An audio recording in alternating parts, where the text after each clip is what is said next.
Welcome to another episode of the Trailer Island podcast. Would you believe it's episode 10? We made it to double digits! Yay! Thank you. If you've made it so far, all the way to episode 10, we thank you.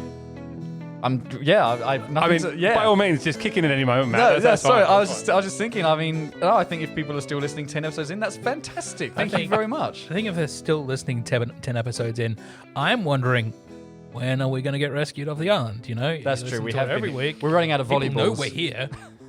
Yeah, well, I mean, last week we talked about the time tug. The only thing that can do is get us through time. It's not going to get us off the island. Yeah, It can only get us to 2004. It got us to strangely. 2004. It's not space and time. It's just time. So we're very much stuck where we are. I absolutely love that. I am your host, Alex, and I'm joined by... Steve. And Matthew. And did you know that our outside Australia, our second biggest audience, it comes from the Netherlands? What's our first biggest audience? Wonderful. It's Australia. Oh, but Korea's up there though. Yeah, Korea's in there somewhere. Yeah, we've got a big Korea following. Hello, Yeah, Korea. this week we have, because none of us can go to the movies. Actually, Steve, did you go to the movie? I went to the movies, yeah. What did you go see a current film? Or It's been out for about 6 months, but like probably 3 months here in Australia. That is the David Copperfield film. I can't remember the full title, but it's Dev Patel, Hugh Laurie. Okay. Guys, go see it. If you're willing to sort of push the limits and go to the theatre these days, go see it. Well, as we are amongst a global pandemic, we are taking the liberty of talking about a lot of films that are streaming online. And again, we've got another Netflix special film. But it is a new film. This is a very new film. It is on 2020 Netflix. fresh out of the oven. Yeah. That's right. Shall I do some introductions? Please. Yes. All right. Well, the Netflix film we're talking about tonight is called The Old Guard. Huzzah! Who are you? You can call me Andy. I lead a group of soldiers. Fighters, like you. With an extremely rare skill set. What do you mean? Mother? Let's just say we're very hard to kill. You've got questions, kid. You want answers? I think she has potential. See, you're already healing faster. You're gonna do great. So you good guys or bad guys? Depends on the century. So we really never die. Just because we keep living doesn't mean we stop hurting. Throughout history, we've protected this world, fighting in the shadows. But it's nearly impossible to disappear in the world we live in today. These are extraordinary individuals. They are extremely resistant to capture. They're going to lock us up and weaponize us. But they've never faced an army like ours. An army of 5. If we can unlock their genetic code, the entire world will be begging us for the key. Let's move! Wait for the signal. How the hell can you even tell? That was the trailer for the 2020 Netflix film The Old Guard, starring Charlize Theron. If I had to pick a trailer that sort of exemplified what the stereotypical sort of cliche trailer is these days, it would probably be that. Yeah. There are a lot of Inception horn noises in that trailer. It's just sort of Everyone talks about the cliche line, "Oh, the world has changed." I reckon the second most cliche line in a trailer is, "Who are you?" That might be a bit unfair, but yeah, okay, yeah. I don't know. I feel like I've seen this trailer 100 times. Yeah, the trailer for this film didn't excite me. I am going to say from the outlook, because both of you are looking at me quite intently. I did actually enjoy this film, but the trailer didn't hype me up for it. I sort of went, okay, I'll sit through this, and then when I actually saw the film, I thought, oh, this is much better. That trailer, like you say, is really cliche. There's nothing really all that interesting in it, at least in the way that it's put together. It's quite boring, the trailer, I found. It definitely doesn't missell the film though. Oh, No, I think it represents the film quite well, that it's a mess and it's completely out of wow. whack. All right, here we go. Messes are a Strap little in. bit harsh. Okay, where do we start with this Should one? we start with the plot? What's Yeah. the plot? Yeah, Matt, you seem to be paying attention the most. But apparently, I actually managed to sit through all of this in one sitting, which is, I thought, really, that's a good sign. So this is a film, Charlize Theron and her colleagues, she got about 4 colleagues, they are basically immortal, and they've all been living for a certain amount of time, and as a result, they've taken it upon themselves to kind of be a bit sort of like Batmen.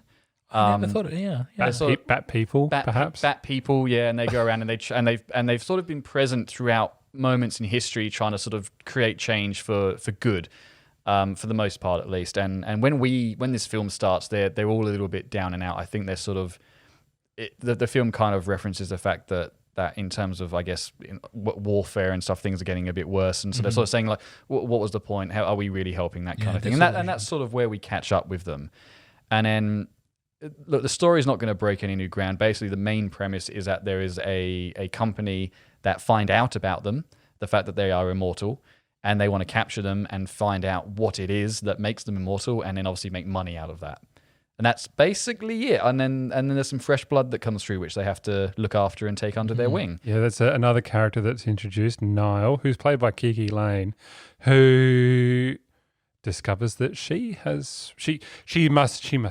American soldier. She's in her mid-20s, thereabouts, has no previous experience that would indicate that she is immortal, and then all of a sudden realizes she is. Yeah. She's thrust into this new world of being an immortal, and the other, I guess you call them, the old guard, seek out to find her because they feel that she will expose who they are. For a group of people that don't want to be found, they certainly don't do a lot to hide the fact that they exist. No, that's true. Walking around, like, you think, by now you probably work out, maybe wear some masks when you're going on a mission, or wear a head covering of some sort. I'm going to really I've got my work cut out for me to try and defend this film, haven't I, for this session. We start the film with where does it even start? So it starts with the old guard. It starts with the old guard, and what's Theron's character's name? I forget. Andy. It starts with her kind of. So she's the eldest out of the old guard. It's never expressly stated how old she is, but it's hinted that she is very, very old. We're talking thousands of years old, like very old. And she's sort of basically saying she's getting a bit sick of the whole. Every time she does die, she has to stand back up and do it all over again, kind of thing. She's looking for meaning. I think she's looking for a reason to continue. I think is her arc in this film. Their power is such they don't know where they get it from. That's right, and it can run out as well. There is a fear, and it's introduced at some point that it's told to us that this power can just at any point, for no rhyme or reason, just stop.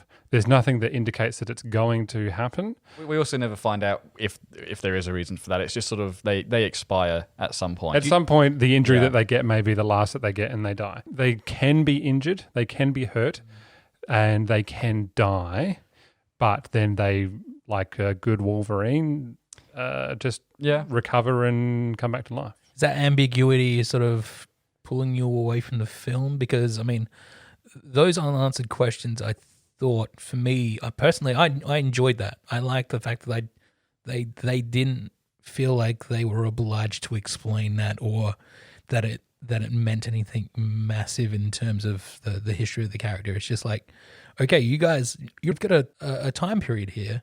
You don't know what it is. You don't know where it comes from as well. I thought that was just that's probably one of the positives of the film for me. Last week we talked about Lemony Snicket and the world building. And it really hit you from the start. This is the world, and this is what it looks like, and you got it straight away. You understood it. In this, it was so beige. It was just like, I don't understand who I should be excited about. Who is the main character? Because you're introduced to this world, and you spend the first 20 minutes understanding who these people are and what they're capable of. They're very violent. They're very capable of doing missions. Blah blah blah. And then you're introduced to this new character who is now immortal, who can do all these amazing things. But you already know what they are capable of. And so you've got this brand new young character who you're not discovering this new world with them. Yeah, You okay. already know because the film's gone, well, we're going to explain everything to you and here you go. So And- you thought the film should have started with our fresh character who knows nothing about it, discovering it as they... Yep. Okay. I yeah. feel like the structure was off. They should have really started with her, and like we could have got snippets of the thing that the film does really well is when they go back in time and show Yes. these really small snippets of them in previous I lines. think this is why I like the film so much is that sense of the passage of time and they've been present in moments in history. And to me, this was kind of what the Assassin's Creed movie should have been. Are these figures that are present throughout history and altering history, and they're all sort of integral to it, and they've got like this ever expanding web, if you like, of connections throughout the passage of time. I thought that was the strongest element in the film. I really feel like that's what the film should have focused on a bit more, because we have our character Niall, the new young face, and she is like, oh, what is this new thing? And you as the audience don't feel like that you're discovering new things as well because you're already aware of it. I feel like the film should have started with her. If not, there's a prologue of us seeing these events throughout time of these people doing things, kind of like at the start of Watchmen, how they have sort of this montage of sequences. It doesn't give anything away, but it's enough for you to understand, okay, I understand this is important. Sure. And then the old guard could have come along and extracted her in this, really, because you'd think for people that are thousands of years old, they've got it pretty down pat how to execute things, but they just seem clumsy. Oh, I thought the action sequences were actually quite. They're never quite as good as like John Wick or anything, but I thought they were quite good. The action sequences are fantastic, but strategically, oh, I see what you mean. Yeah. I mean, from a strategic standpoint, I feel like they could have, I don't know, been a bit more precise about it. I think structure here is probably a big problem, and it goes for two things. It goes for unearned, and it goes for cool every time. So the beginning of that film, it's chosen because that's going to be the coolest way to introduce all these characters. What you're talking about is a fantastic idea, and it sort of earns our bond with Niall as well. Yeah, we're seeing what she's going through, and we're experiencing the same thing she is. And when she inevitably dies for the first time, we experience that with her. Yeah, that would have been good actually. And the other problem as well is that when we discover her for the first time, she goes through this death cycle very quickly. We don't understand as an audience what she loses by gaining this superpower. Yeah.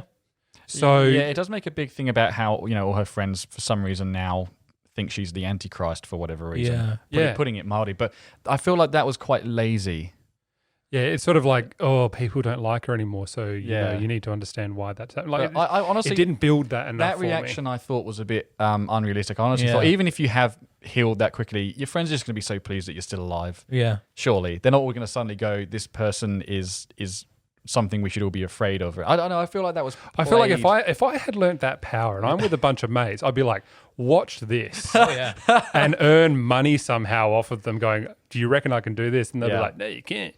And then I don't know, do something like that would be that's probably jackass the old guard, isn't it?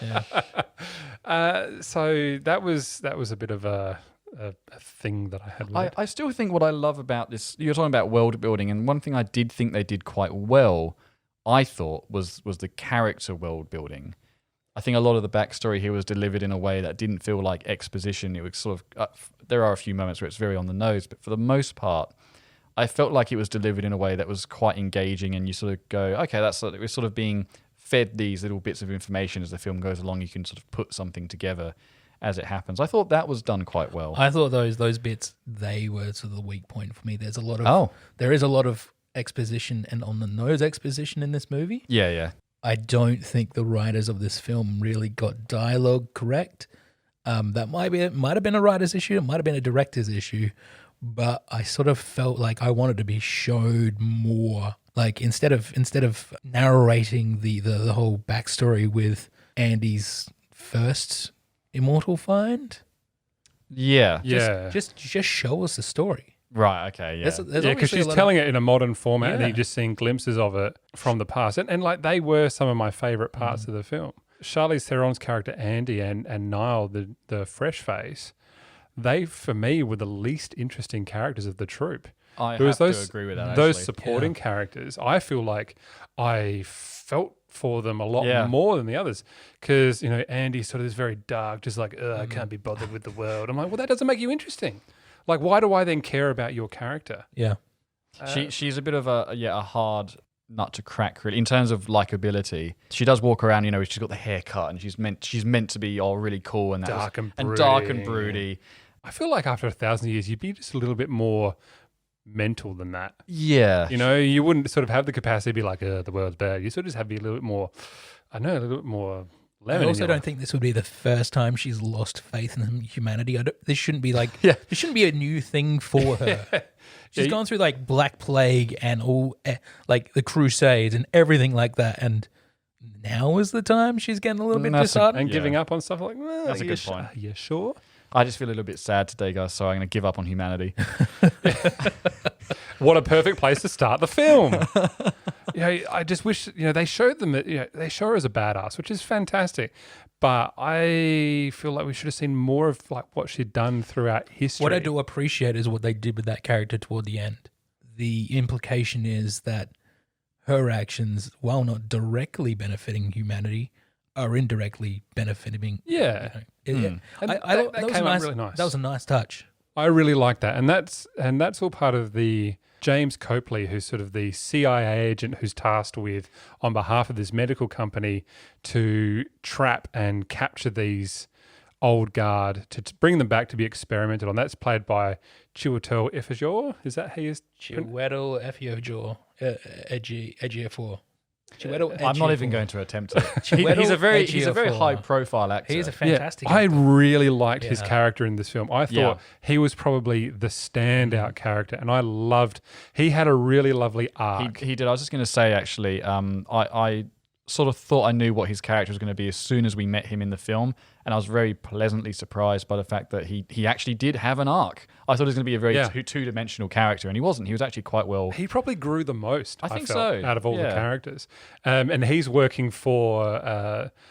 Dudley Dursley. Yeah. Dudley Dursley. It was very strange seeing him in a role other than Dudley. It was just like so that's the actor Harry Melling, and he's playing the youngest farmer bro CEO Stephen Merrick. Not Jesse Eisenberg. Mark Zuckerberg. I can't. Well, it was basically Jesse Eisenberg. Yeah, wasn't he it? was actually. Yeah, it was weird. I can't stand that stereotypical young billionaire bro. Yeah, That he's got definitely- to have the jacket and the hood as well. That definitely didn't work for me in this film. It's like, don't cookie cut such an obvious character. Just get Charles Dance in. Have a good villain, so we can believe it. Oh, now you want. Now I'm gonna Photoshop Charles Dance's face all over that film because that would have been a fantastic villain. Or Ian McKellen or someone. You're just someone good. No offense to Now I him. want Ian McKellen. Nah, it's So got I should Charles say Dance. I'm not. What's his name? Harry Melling. So he plays the bad guy, Harry and so Melling. his No, he is Harry. that's His what I name was is Harry. asking, was He who plays the the actor character is. Stephen Merrick. The actor does not do a bad job. I think it's the writing and the direction. Oh yeah, without a doubt, without a doubt. So I'm not having to go at his performance at all. It's more just the character and their interpretation just didn't work for me. Again, I think that's probably the only disappointing thing about Chiwetel Ejiofor was that instead of showing us his wife died from ALS, Yeah, I know what you're going to say. just show us. Yeah. Just show us a really heartbreaking moment of her on a deathbed. And it's like in John Wick. The very start of that is you see him with his love for his wife, and then you see you see the deathbed, you see the funeral, and that's without a word being spoken. John Wick did come to mind a lot when I was watching this film, for better or worse. I think this film definitely in its action was really aiming for a John Wick style kind of adventure, if you like. The thing about the John Wick films, as you've just discussed, is it's able to get that kind of backstory and world building across with very little words, whilst also delivering the action at the same time. Whereas this film starts out with quite a bit of action at the beginning and a good chunk of action at the end, but in the middle, it is a lot of talking and a lot of characters just sort of chilling out and sort of being broody together. Yeah, I don't think I wouldn't be here to fault the action in any way. No. And there's a particular death that occurs at the end that made me actually like jump out of my seat and exclaim. Yeah, me too. I was like, oh my God. It's very good. It was good. And so the action is fantastic, and how they do all the stunt work is really good. But I think that's why I like this film. And I know I started this podcast and I haven't said too much other than I sort of like, little bits here and there. But I really enjoyed this. I think because I liked the premise. I could turn my brain off and just sort of enjoy it for 2 hours. It was sort of like Tom Cruise's The Mummy film. No one's ever going to say that's their favorite film, but it's enjoyable. Yeah. And I think I feel the same way about this. Is the action's good, the characters are there to a certain extent. Some are better than others, but I kind of enjoy the premise and the journey. I definitely don't think this is a bad film. No. I definitely think this is sort of middle of the road, and it feels like the first chapter of a franchise film. And the first chapters are usually always pretty substandard. It's when you get into the second and third film where you get to sort of flesh out your characters. Yeah. That's when those films start to really ramp up and gain some quality. This one just, if we did watch second The Old Guard, I'd probably enjoy it more. Yeah, this really felt like the first episode of a TV series. I have to agree with that, yeah. Mm-hmm. You could cut it in the middle, make it 1 hour a piece, and you've got 2 episodes for your first season of a TV series. And then you would have felt like you could, okay, I'm going to stick out and be more engaged and want to learn more about these characters. But I just didn't particularly care for many of them. The supporting actors I really liked. Yeah. Yeah. But I don't think they treated the main characters as well as they should have. And that brings me to a point about the stakes.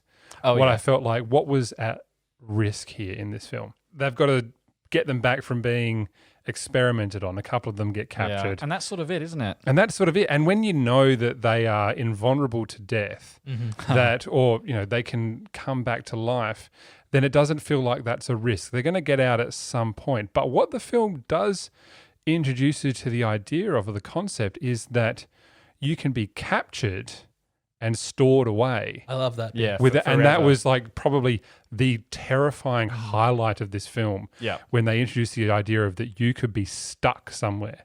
And that scared the bejesus out of me. And I felt like that should have been the risk in this film. Actually, I would agree with that, because that's definitely something that really made me sort of sit up and go, oh, that would be horrifying. Horrible thing to happen, be stuck dying on a loop or something, it would be awful. Yeah, that is the old adage about immortality, is that one day the chances are, of course, infinitesimal, but because you're immortal, one day you're going to fall down somewhere and get stuck. Yeah. And actually, talking of immortality, that was, I think, one of the things I really, really liked about this film, is it's been done before, it's not new, but it did, I think, a great job of the whole kind of, wouldn't everyone love to be immortal? And then you don't realize, well, actually, you'd be pretty lonely, and the first 100 years of you being immortal is going to suck, because everyone is going to die very slowly. Yeah.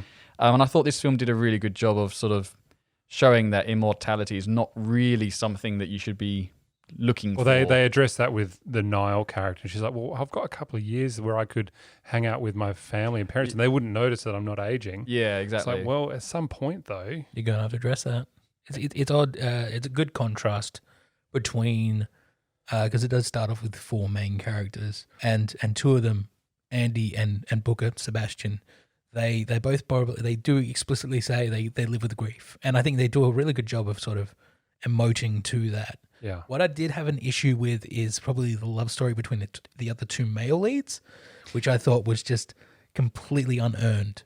It was a bit forced. It was definitely a bit. I didn't mind it until there's and it's sort of played as a joke. There's that scene about halfway through where they're both captured, and they sort of go on they have a bit of a monologue, and it just comes across as incredibly forced and unnecessary. Again, unearned. I mean, they'd set these 2 characters up to be someone to be a couple that really, really loved each other. That that acted on that sort of thing. I think that's what they were going for. They just didn't quite pull it off. I think towards the end there are a few bits in the end of the film. We're not giving anything away, where I think it starts to pay off that that they're really looking out for one another. Yeah, but that monologue is way too early in the film. Absolutely, and I think in the middle of that film, it just doesn't come across. It's not portrayed well initially, at least. Mm-hmm. But I mean, they work well as a team. In that end, where you sort of see they've been, like you said, Alex, they've all been doing these fights and stuff for hundreds of years. You can see that, I think, in some of them, how some of them work better with one another than others do, and there are more partnerships here between some of them than others. Some of the tag team moves that they do to dispose of an enemy is just like, what? Yeah, absolutely. Yeah, it's quite exciting. I like the fact that they still fight with axes and swords.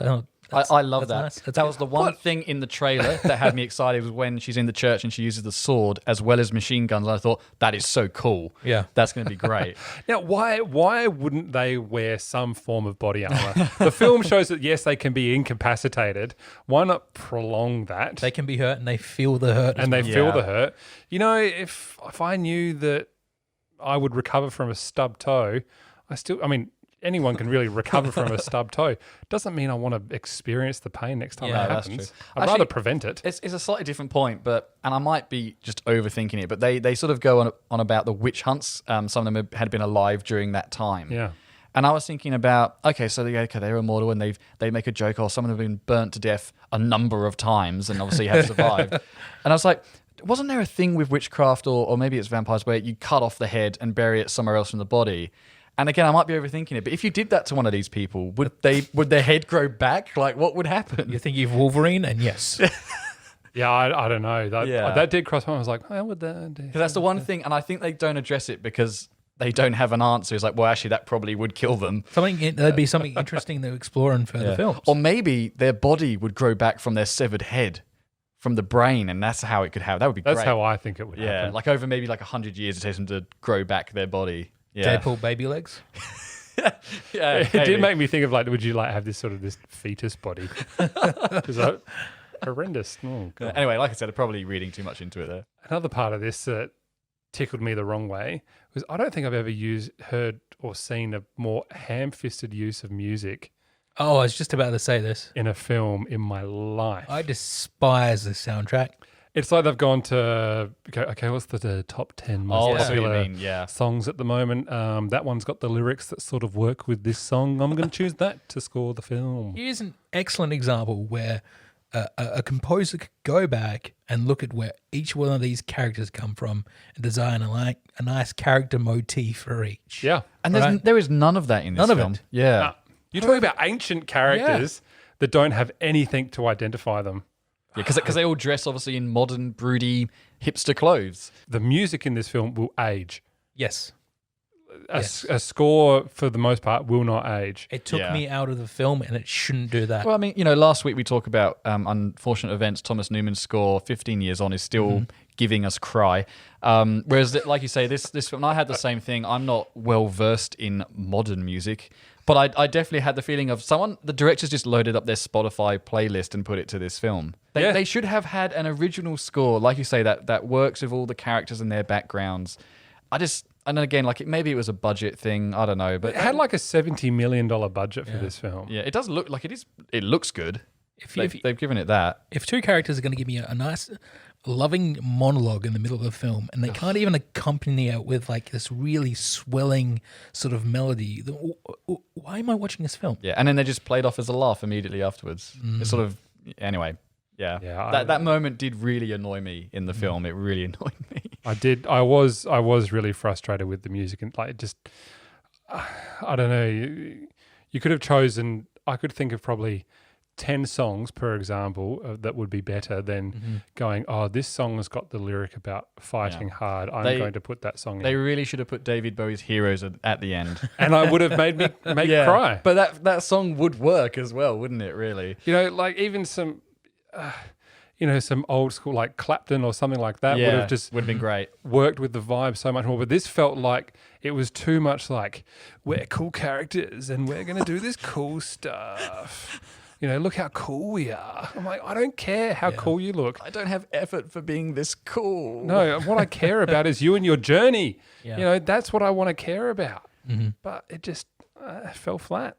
Okay. Yeah. Fair enough. I don't know whether you put it down to the laziness or just trying to be cool the entire time. I don't know that they were lazy because a lot of effort's gone into the action sequences at least. And maybe that's the issue. Maybe they've gone, like we sort of mentioned earlier, let's try and make something comparable with the action in John Wick. And that's the only thing they focused on. And they just thought the rest will just take care of itself if we can get the action right. Yeah.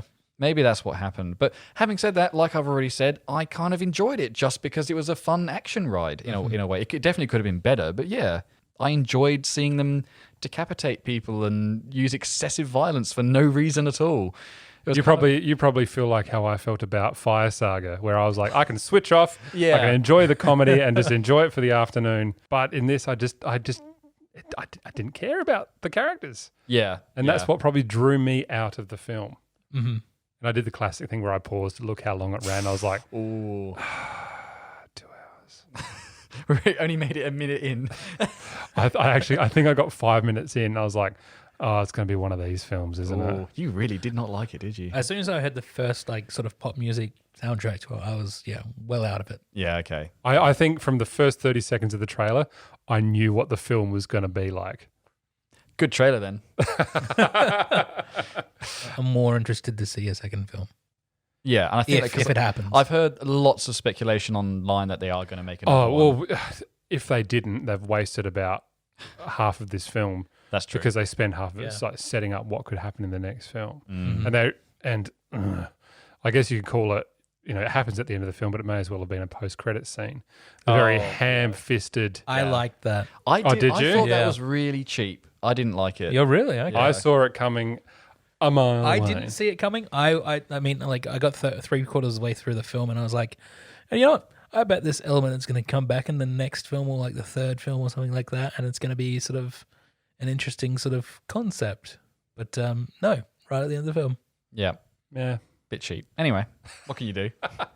Hey, but look, she's got an axe and a sword now, and she's stabbed the guy twice. She got 3 hands. Such excitement. I did. I must admit, I did like when the character falls out a window and you see her mangled body Oh, yeah. come like reanimate back to life. And then someone just says, "Oh yeah, she's all right." And can I just, another gripe that I have with this Yeah. is that can I just ask, how is it possible that someone falls out of a window, smashes into a car in the middle of London and no one is around? Well, you see, the answer to that question is that it's the middle of London, and it's clearly that kind of stuff just happens all the time. Can I just say, how can someone sneak onto an army base in Afghanistan, one of the most protected places in the world, without anyone notice, and then knock out 2 guards? And then take a soldier and steal a Humvee and drive it into the desert. Which is definitely not low-jacked. And then just step off a train. Yeah. In the middle of nowhere. And like, I have to go to Afghanistan. I'm like, what? Can they starve to death? I guess they just continuously keep starving in a cycle. Because she just walked across the desert, didn't she? Can they eat themselves? Oh, God. All right, time to wrap it up, fellas. Let's go. And can I add... Yeet. We are modern and up with the children. Yes, this is we were clearly the target audience for this movie, weren't we? Well, we were. I sort of think we were, yeah. We all love John Wick, don't we? I don't think I've ever met someone who doesn't like John Wick. So, yeah, I think there's something that it was slightly off with this film. It didn't quite achieve those lofty heights as John Wick. Well, that sounds like an excellent segue into our conclusion and ratings. I think so. Yes. Steve, would you like to go first? I'll go first, yeah.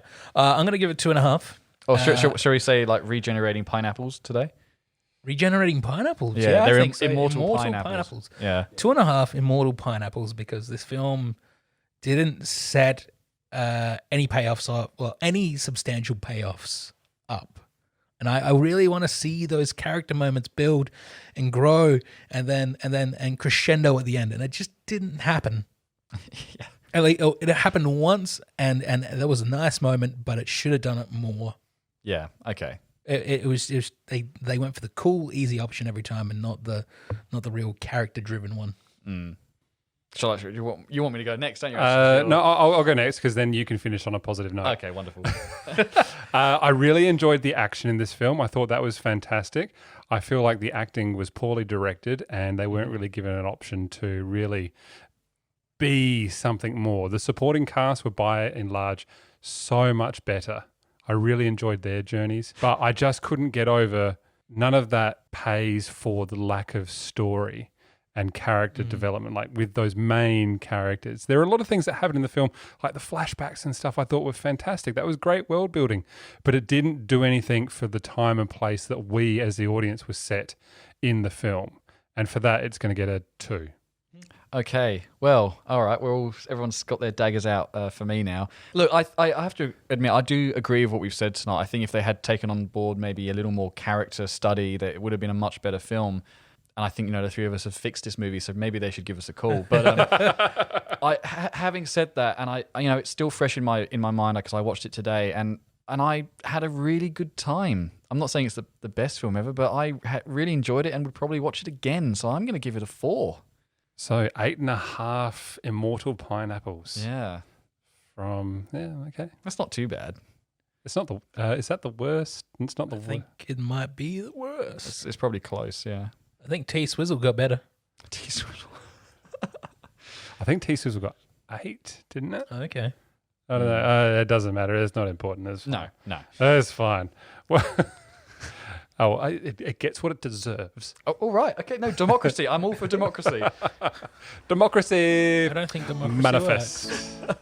Sorry, Steve? I don't think democracy works. Oh, let's not start quoting Okay, Attack let's of just the bring Clones down this has been the Trailer Island podcast. I've been your host, Alex, and you can find us every week from wherever you get your podcasts. Don't forget to subscribe to make sure you never miss an episode. And you can, given this is the 10th episode, you've got 9 other episodes you can go back to. We have a back catalogue, baby. A back catalogue. We quite possibly could be bigger than the Beatles. I'm not sure. I'm not sure. You can visit us at trailerisland.com.au. Visit on the Facebook page. Send us a message through either of those. That's fine. There's a Twitter. Yes, Island Trailer. And a Instagram as well. But yeah. We are now on email. Yes. Yes, we are quite modern. And the Australian Postal Service. Ooh. You should do voiceover work. I know, I should, yeah. We're not actually on the postal service. Oh dear. Oh. Have any of you got a fax machine? I can. Okay, all right. Well, that's good. Send us a fax with your name and details. Well, don't forget to join us every week on a Wednesday from wherever you get your podcast. Please feel free to tell your friends, share, tell the world that we exist. Request movies from us. Yes, and request films for us to do as well. Thank you very much. Tonight I was joined by Matthew and Steve. And we will see you next week on the next episode of the Trailer Island podcast. Good night. Immortal Pineapple. This is a Narrative Network podcast.